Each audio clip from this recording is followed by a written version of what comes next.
La viande pâtit d'une image de plus en plus négative. Souffrance animale, bilan carbone catastrophique, consommation d'eau élevée, risque pour la santé.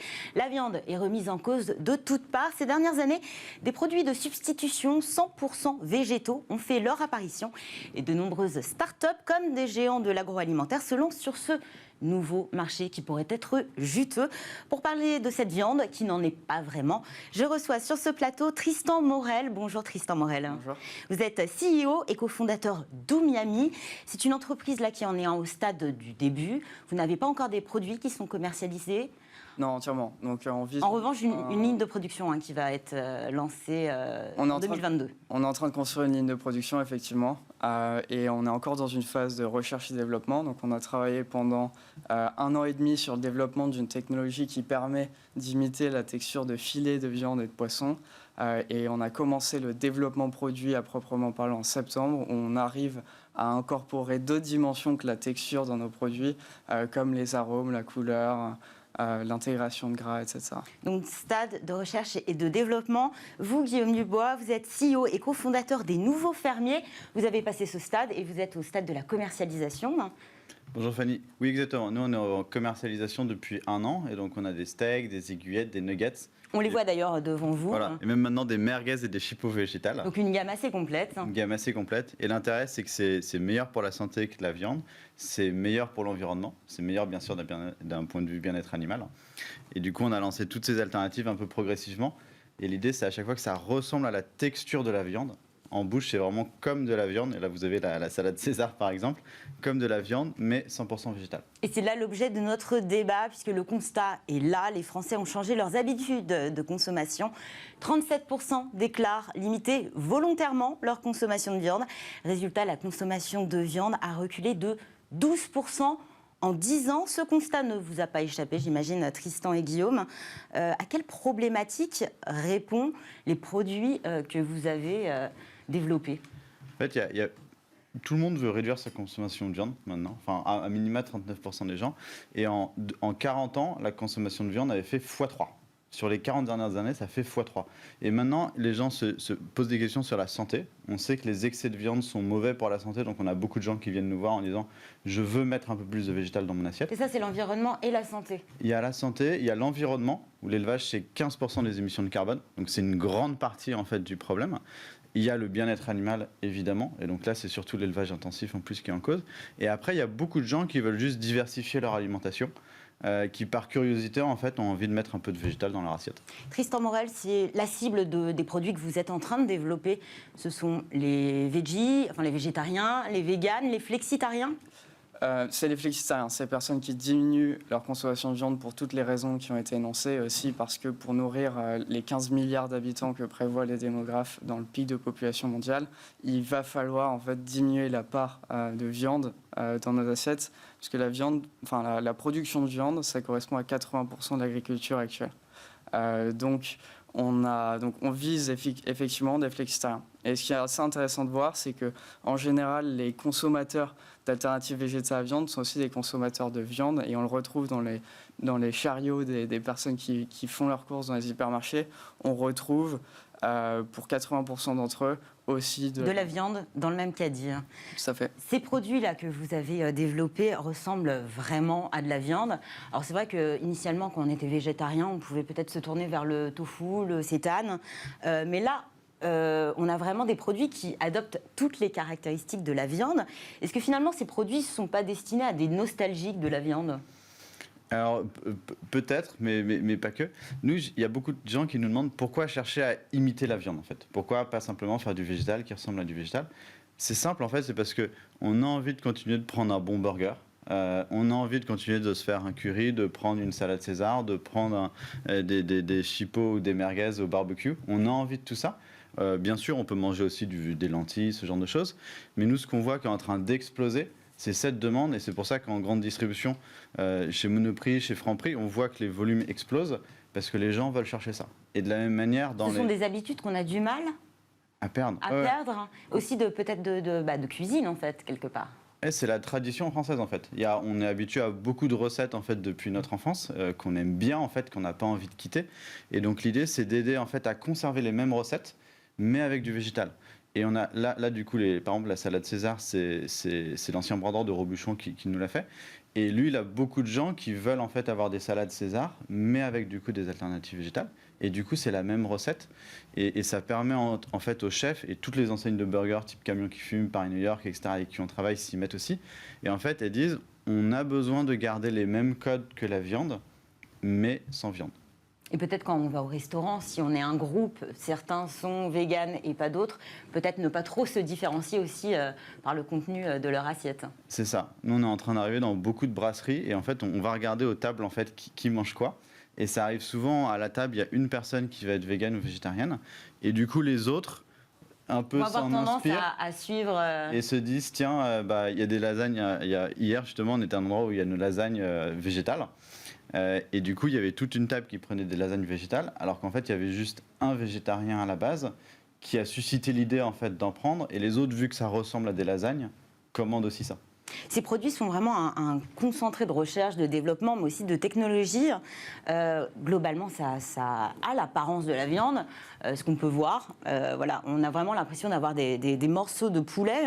Quels ingrédients vous utilisez pour reproduire cette texture, c'est un triple défi en fait. On doit avoir l'apparence, la texture et le goût.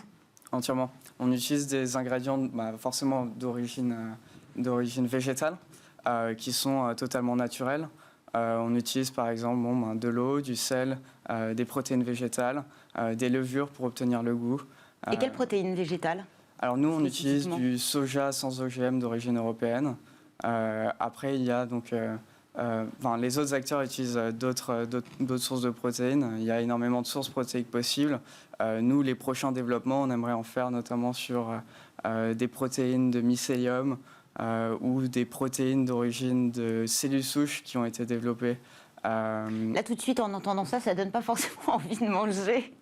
Non, mais en fait, ces protéines ont des avantages qui sont gigantesques par rapport aux autres protéines, par rapport aux protéines d'origine animale.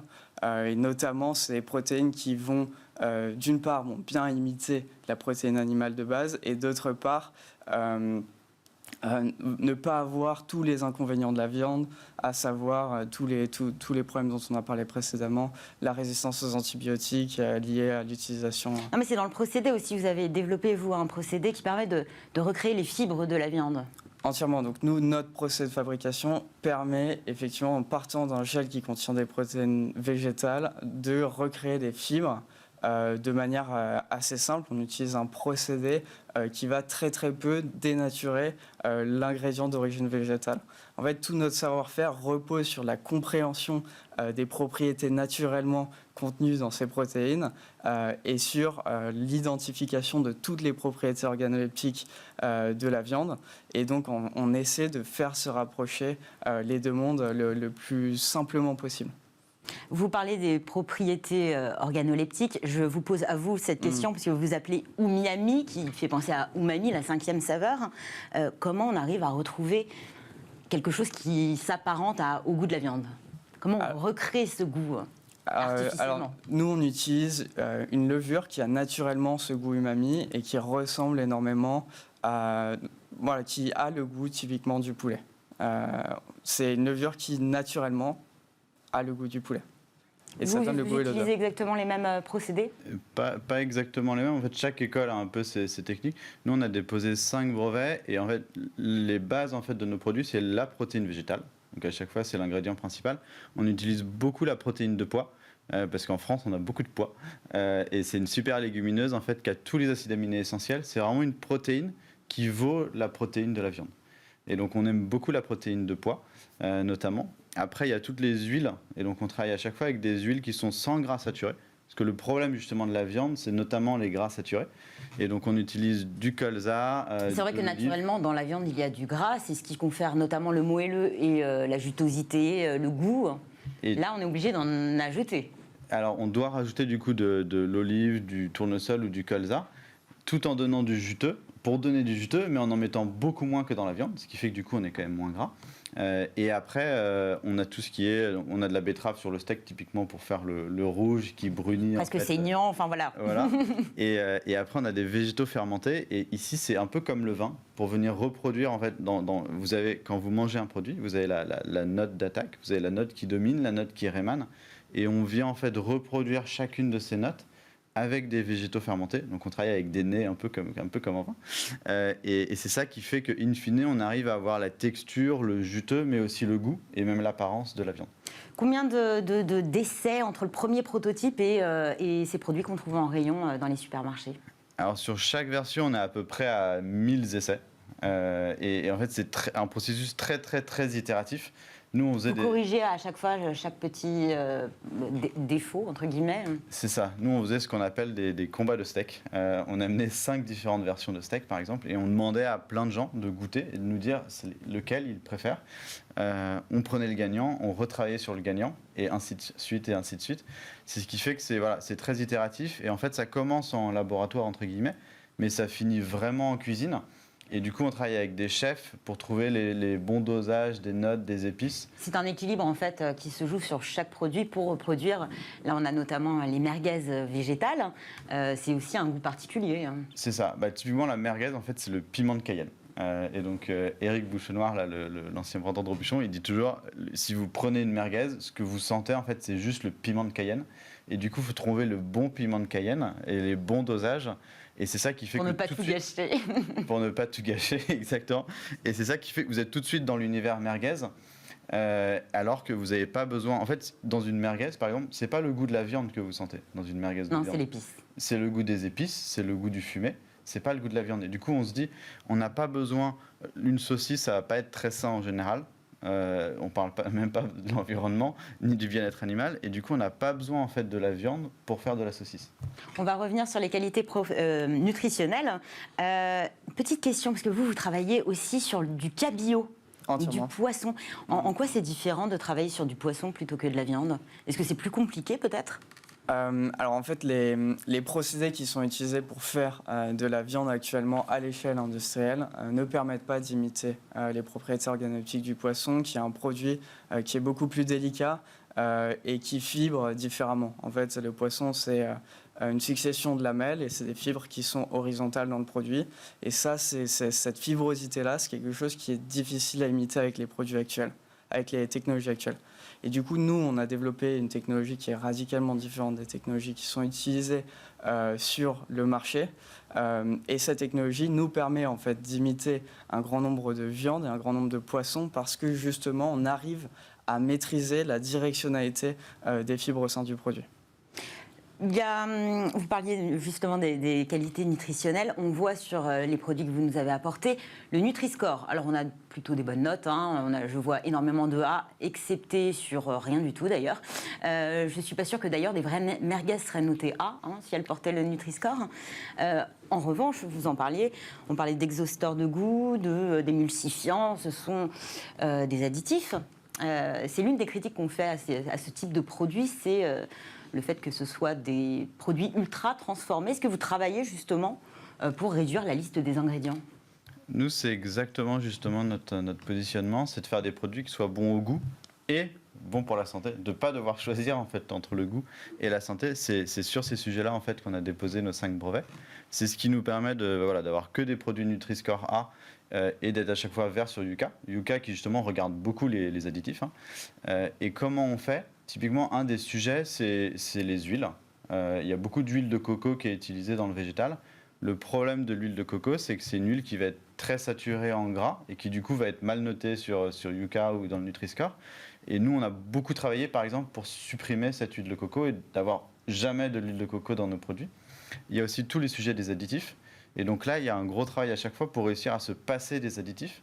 Et en fait, c'est un grand chantier en fait, dans tout le monde agroalimentaire, de réussir à être le plus clean possible, de réduire le plus possible les Est-ce que ce sont ingrédients. aussi des attentes de la part des consommateurs?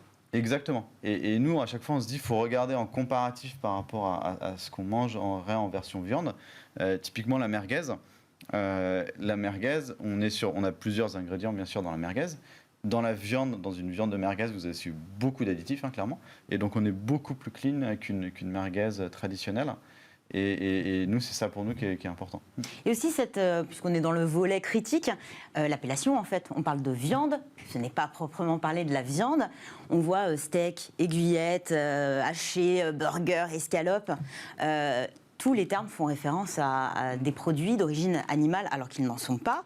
Est-ce qu'il n'y a pas un risque de créer de la confusion, en fait Non, alors nous on n'est pas sur le côté marketing, mais nous ce qu'on voit dans les marques qui mettent ces produits sur le marché, c'est que les packaging évoquent clairement le végétal et c'est clair et net quand on achète dans les rayons un produit végétal que c'est du végétal. Personne se trompe en fait dans les rayons. Donc je pense que les consommateurs sont vraiment tout à fait... Ils distinguent en fait. Ils distinguent très bien les produits à base de viande et les produits à base de végétaux. Donc je pense que cette confusion, c'est pas vraiment un problème. Et puis bon, honnêtement, voilà, on va en montrer quelques-uns, mais c'est écrit dessus, hein, voilà. Autre chose, je pense que vous avez été aussi sous le feu des critiques à cause de ça. Il y a le mot fermier dans le nom de votre marque. On est loin de la ferme quand même. En fait, il y a beaucoup de débats sur toutes les appellations. Nous, on trouve que c'est un faux débat et c'est un débat qui vient clairement du lobby de la viande. Nous, on aime bien en fait ces appellations de steak végétal parce que ça explique très bien en fait aux consommateurs ce que c'est. Ça ressemble à un steak, mais ça n'en est pas. Exactement, ça n'en est pas. C'est du végétal et en fait, ça explique très bien. Et donc c'est pour ça et justement le côté juridique pour l'instant est pas la clair. loi est passée par là et l'application tarde. Exactement, et c'est parce qu'en fait, justement, le côté gouvernement français, c'est assez compliqué parce qu'il y a une loi. pression des éleveurs, Il y a des pressions professionnels de la viande. Il y a des pressions dans les deux sens. Ce qui s'est passé, c'est qu'en fait, en France, il y a une loi qui est passée, qui n'est pas encore en application, qui dit on va viser à interdire ce type d'appellation, sans être clair sur exactement qu'est-ce qu'on va interdire. Et en même temps, au niveau européen, il y a une autre loi qui est passée qui dit oui, vous avez le droit de dire steak végétal. Et donc la France est le seul pays en Europe qui a contredit en fait cette loi européenne. Et du coup maintenant c'est un micmac en fait en France de dire bah ok qu'est-ce qu'on fait. Donc en attendant En attendant on continue d'appeler ça. Vous laissez en l'état. Voilà. Et si tant qu'il y a un flou juridique. Si un jour faudra retirer, on retirera. Et ce qui compte en fait c'est que ce soit clair pour le consommateur de qu'est-ce qu'il achète. Et comme on le disait juste avant, c'est sûr ça nous est jamais arrivé que quelqu'un nous achète notre produit en grande distribution. En disant j'ai été trompé. Ah, j'ai été trompé, je pensais que c'était de la viande. Faudrait quand même, faudrait acheter très vite pour pas s'en rendre compte. Avant de nous quitter, j'aimerais revenir sur la partie business. Est-ce que le marché actuel en France est porteur et est-ce qu'il est voué à grossir dans les prochaines années ? Donc le marché en France est encore un peu plus petit que les marchés dans les pays voisins, notamment l'Allemagne. Il y a des pays précurseurs d'ailleurs dans ce secteur ? Oui, entièrement. Les États-Unis, Israël, Singapour, c'est des pays qui sont quand même très précurseurs. Mais en fait, aujourd'hui, la France arrive sur le début en fait, de la croissance de ce marché-là. Donc effectivement, nous, typiquement, en fait, on travaille avec des marques dans différents pays. On a signé plusieurs contrats dans tous les pays frontaliers. En France, on est en discussion avec plusieurs acteurs. C'est un des seuls pays européens avec lequel dans lequel on n'a pas encore de clients avec lequel on a signé un contrat. Donc effectivement, ça montre quand même que la France a un peu de retard, mais en fait, on voit qu'il y a une énorme croissance du marché et les Français, comme tous les autres pays d'Europe de l'Ouest, sont sensibles à toutes les causes portées par l'industrie des alternatives végétales à la viande. Et sensible peut-être aussi aux prouesses que vous réalisez. J'imagine que ça aiguise l'appétit des investisseurs. Oui, entièrement. Donc, on a tous levé de l'argent, les nouveaux fermiers comme nous, on a réussi à lever de l'argent effectivement sur la base de produits qui sont vraiment intéressants sur le plan organoleptique, mais aussi sur la base en fait d'une traction très très forte de la part du marché. Merci à tous les deux. Merci beaucoup. Tristan Morel, CEO et cofondateur d'Oumiami, et Guillaume Dubois, CEO et cofondateur des Nouveaux Fermiers. On ne fait pas d'omelette sans casser d'œufs, c'est ce que l'on dit. Force est de constater que ce n'est pas toujours le cas. La preuve avec Yumgo, ça va vous intéresser. L'œuf vegan sans coquille et en bouteille. Restez avec nous, c'est notre nouvelle recette de la semaine.